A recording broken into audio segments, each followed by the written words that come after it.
La batalla del Atlántico.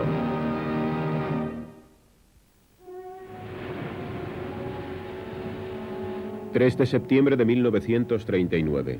el barco de pasajeros británico Athenia, torpedeado por un submarino alemán U, se hunde en la costa norte de Irlanda. De sus 1.450 pasajeros, muchos huidos de las zonas de guerra europeas, perecieron 120.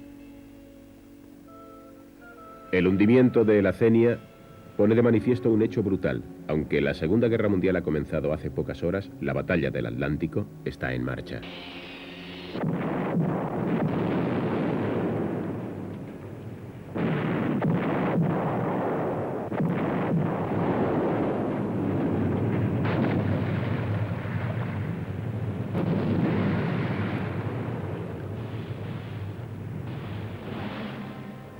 Por ser el poderío naval alemán inferior al de los ingleses, se ha puesto mucha confianza en la efectividad de los Unterseeboot, los mortales buques U. Desde el comienzo, los objetivos para el alto mando alemán son claros. Inglaterra, una nación-isla, dependiente de sus barcos para sobrevivir, debe ser sometida por estrangulamiento, sus líneas de abastecimiento seriamente castigadas y su poderío naval destruido. El almirantazgo inglés, gravemente alarmado por la tremenda pérdida de barcos, ha recurrido a varias medidas de protección: cambio de rumbo en los barcos, navegación en forma de convoy, desarrollo de nuevos dispositivos de detección y máxima prioridad para la producción de barcos escolta. A bordo de una corbeta HMS Basset hay un especialista en detección de submarinos de 33 años, teniente Basil Black. Cuando el convoy llega a Halifax, estamos generalmente una semana y hasta 10 días. Tenemos pocas cosas que hacer. Celebramos fiestas y discutimos sobre lo que ha sucedido. Dónde hemos estado cada uno, por qué nos hemos perdido, desviado y cosas de este tipo.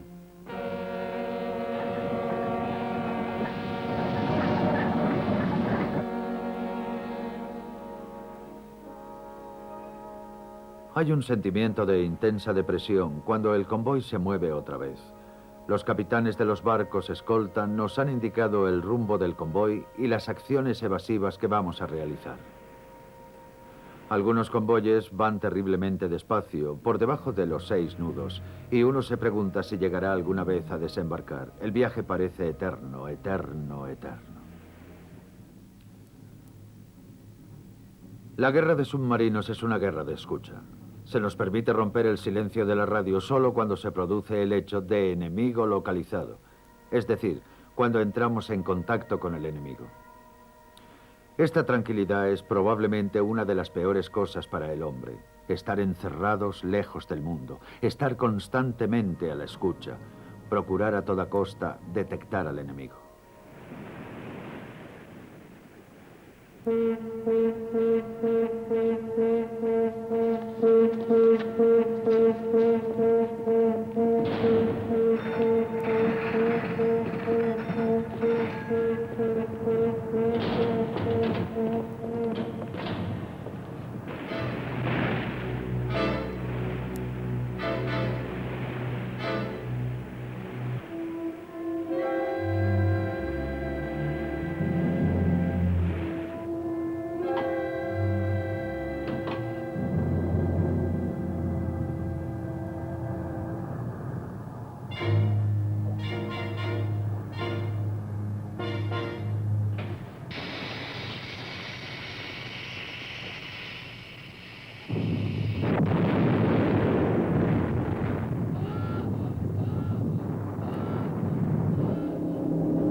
La Luftwaffe tiene noticias sobre los convoyes conforme van acercándose a Inglaterra después de una navegación tan precaria.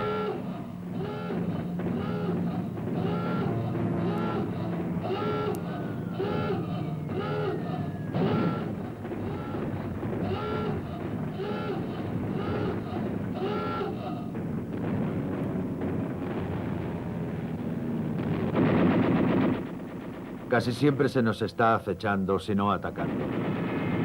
El crucero antiavión en el convoy procura dispararles, pero un número grande de barcos es alcanzado.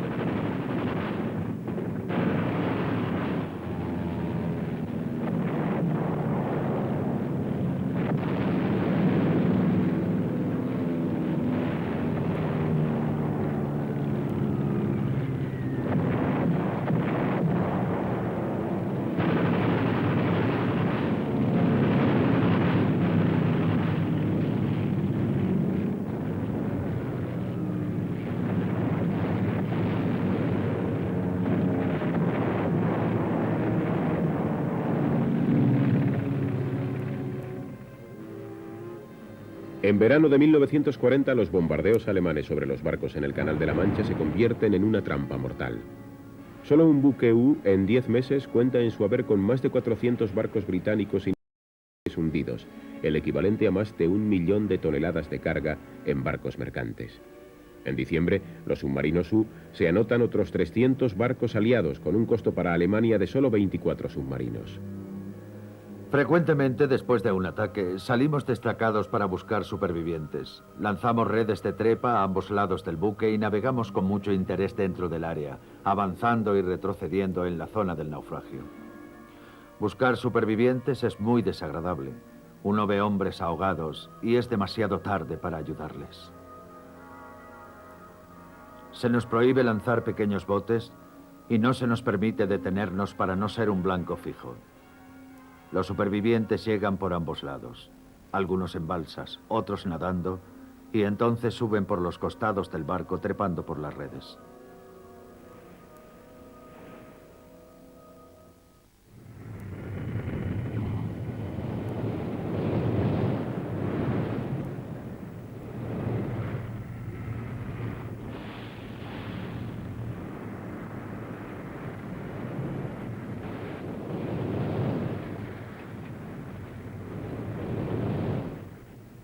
En 1941 se inicia una serie de violentos ataques por mar.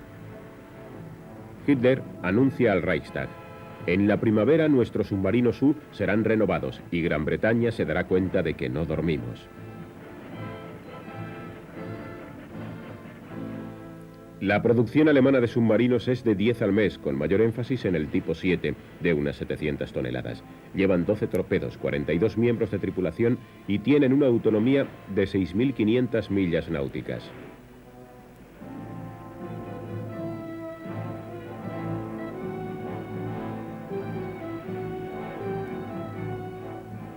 El U-47, ya famoso por el hundimiento del barco de guerra británico Royal Oak, está bajo el mando del teniente Prin. A bordo hay un joven teniente llamado Wilhelm Spar. Nuestras condiciones de habitabilidad son muy estrechas. Tenemos mucho equipamiento a bordo. La mayoría de los torpedos están situados en la proa o en la cubierta de popa. Los hombres duermen literalmente sobre ellos. La tripulación de un U está compuesta solamente de voluntarios y estamos orgullosos de este hecho. Si la tripulación de un U es nueva e inexperta, el hundimiento de un barco enemigo es normalmente muy deprimente. Uno comienza a pensar en el significado de la guerra y en un montón de cosas más y puedes llegar a destruirte.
Si es posible ayudar a la tripulación de un barco hundido sin poner en peligro a nuestros hombres, salimos a la superficie.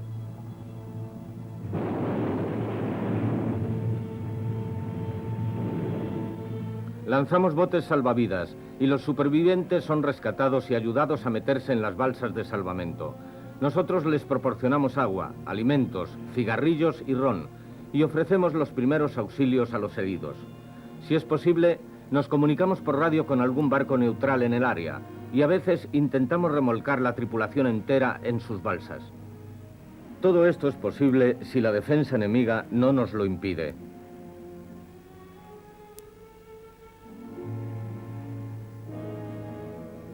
El almirante Karl Dönitz está al mando de la flota alemana submarina.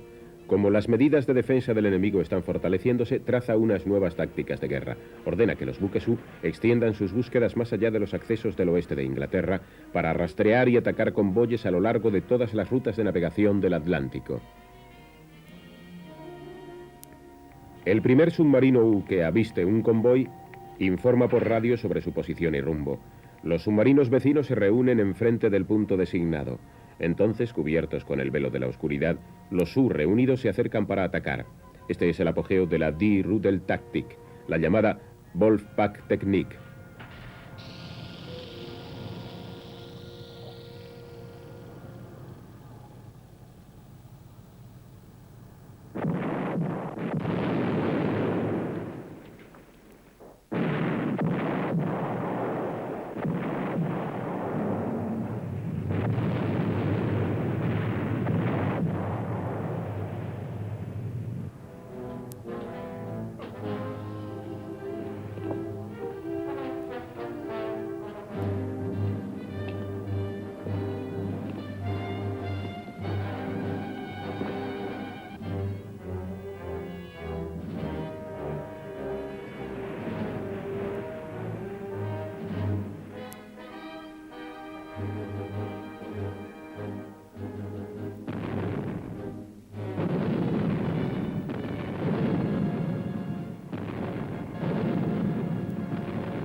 Cuando el año 1941 corre a su fin, los submarinos pueden anotarse otros 500 barcos mercantes hundidos en el norte del Atlántico. El coste para Alemania durante este fabuloso año de cacería es de 35 submarinos U hundidos. Hasta ahora los alemanes han puesto mucho cuidado en evitar incidentes que pudiesen arrastrar a los Estados Unidos a una mayor intervención en la guerra. Pero repentinamente, en diciembre de 1941, los japoneses atacan Pearl Harbor. Pocos días después, Alemania declaró la guerra a Estados Unidos. La batalla del Atlántico entra ahora en una fase decisiva.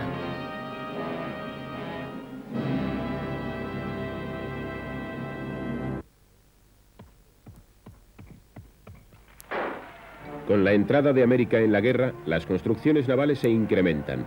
Astilleros colocados en todas las costas de la nación se ponen a la tarea de crear la más grande y poderosa flota mercante que el mundo ha conocido. Con el odio provocado por este esfuerzo, el número de los barcos hundidos por los U es todavía mayor que el que los Estados Unidos pueden sustituir.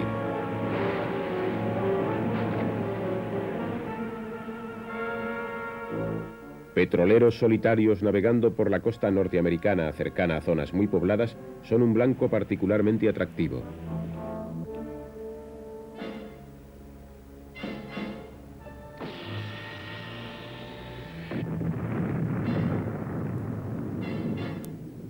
El almirante Dönitz comenta: nuestros submarinos operan tan cerca de la costa de los Estados Unidos que los bañistas y hasta poblaciones enteras son testigos de petroleros ardiendo y del drama de la guerra. En la primavera de 1942 se establece un sistema de convoyes a lo largo de las costas del Atlántico. La cobertura aérea, junto con otras medidas defensivas, fuerzan a los U a retirarse una vez más al norte y medio Atlántico. Grandes flotas de barcos mercantes y de tropas son guiadas por escoltas equipadas de sonar y armas antisubmarinas. Formaciones concienzudamente reguladas se mueven a la velocidad marcada por el barco más lento. La marcha en zigzag añade unos días más a las 2 semanas que suele durar la travesía. De noche, las luces apagadas y el silencio de los barcos son una amenaza para cualquier otro barco y para ellos mismos es siempre un peligro de colisión. El mal tiempo es otro enemigo de los convoyes. El impredecible Atlántico es con frecuencia tan mortal como el ruido de los invisibles submarinos U. Nuestra principal preocupación es mantener unido el convoy. En época de temporal no puede tener lugar un ataque porque los U están sumergidos hasta que las tormentas terminan. Es duro, cruel, desagradable. Nuestras piernas están magulladas desde los muslos hasta abajo porque siempre estamos pegándonos contra algo, balanceándonos de un lado a otro.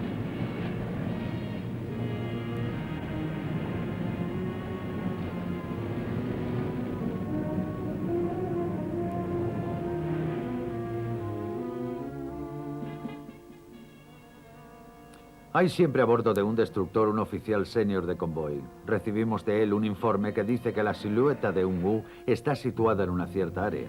2 o 3 barcos de escolta se destacan y son enviados para combatirlo antes de que el buque pueda desarrollar sus tácticas.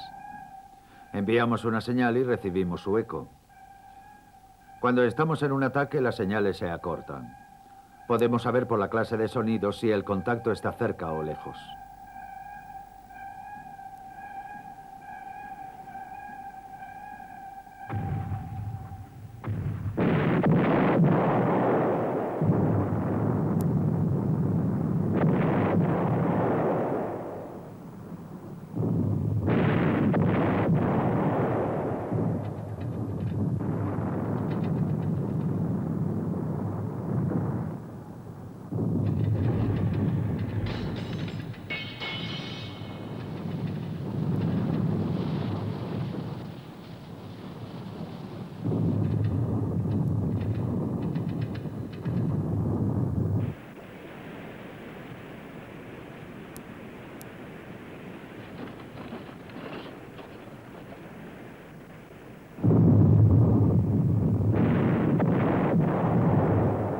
Las explosiones anulan el sonar completamente. Uno piensa siempre en estos momentos que el submarino ha sido tocado. Pero nunca podemos estar seguros de esto a no ser que emerjan a la superficie evidencias visuales del resto del barco o manchas de petróleo. Uno puede observar si un hombre de un submarino es bueno o no por las acciones evasivas que realiza. Intentamos captar de nuevo el eco, pero no lo logramos.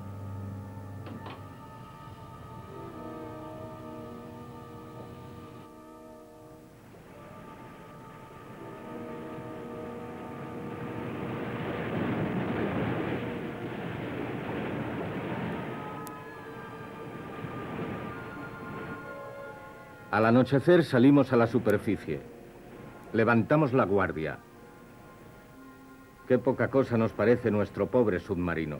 Nuestras brújulas no funcionan. Solo por medio de la estrella polar podemos orientar el rumbo.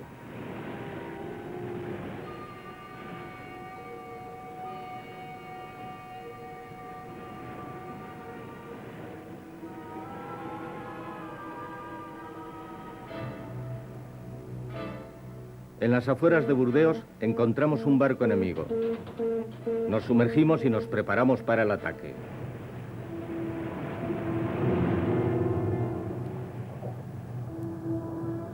El enemigo se va acercando. En nuestros pensamientos ya tenemos al barco hundido. Como en un ejercicio, el barco está en perfecta posición y le lanzamos un torpedo. Espero y espero. No sucede nada.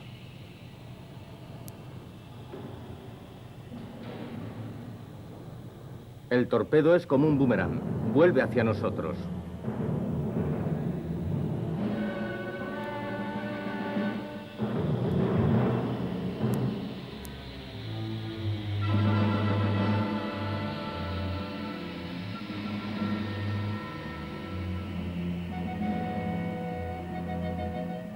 El torpedo pasa directamente por encima de nuestra cabeza. El señor ha puesto su poderoso dedo entre nosotros y el arma. Bajamos el periscopio. El enemigo sigue su camino. Podríamos atacar con el cañón de cubierta, pero decidimos no hacerlo. Estamos perdiendo el espíritu.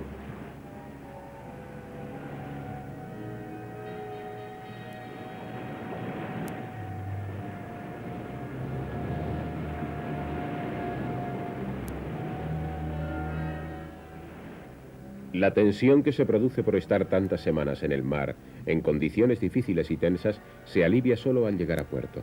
Allí las tripulaciones de un submarino U son tratadas como héroes y reciben consideraciones especiales.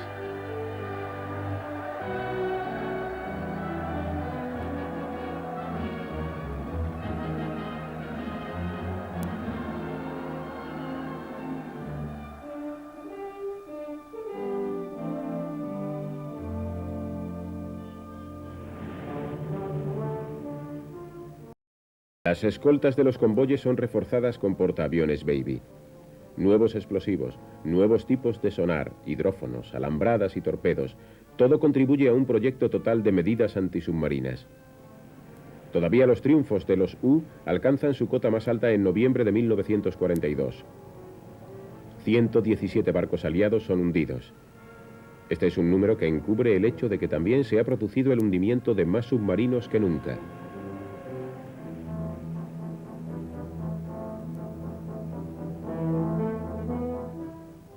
En febrero de 1943, por primera vez los ingleses ponen en funcionamiento un nuevo radar. Opera con una longitud de onda de 20 centímetros y los aparatos alemanes no pueden detectarlo. De día y de noche, los submarinos, sin sospecharlo, son localizados y atacados por un enemigo al que no pueden ver antes de que sea demasiado tarde.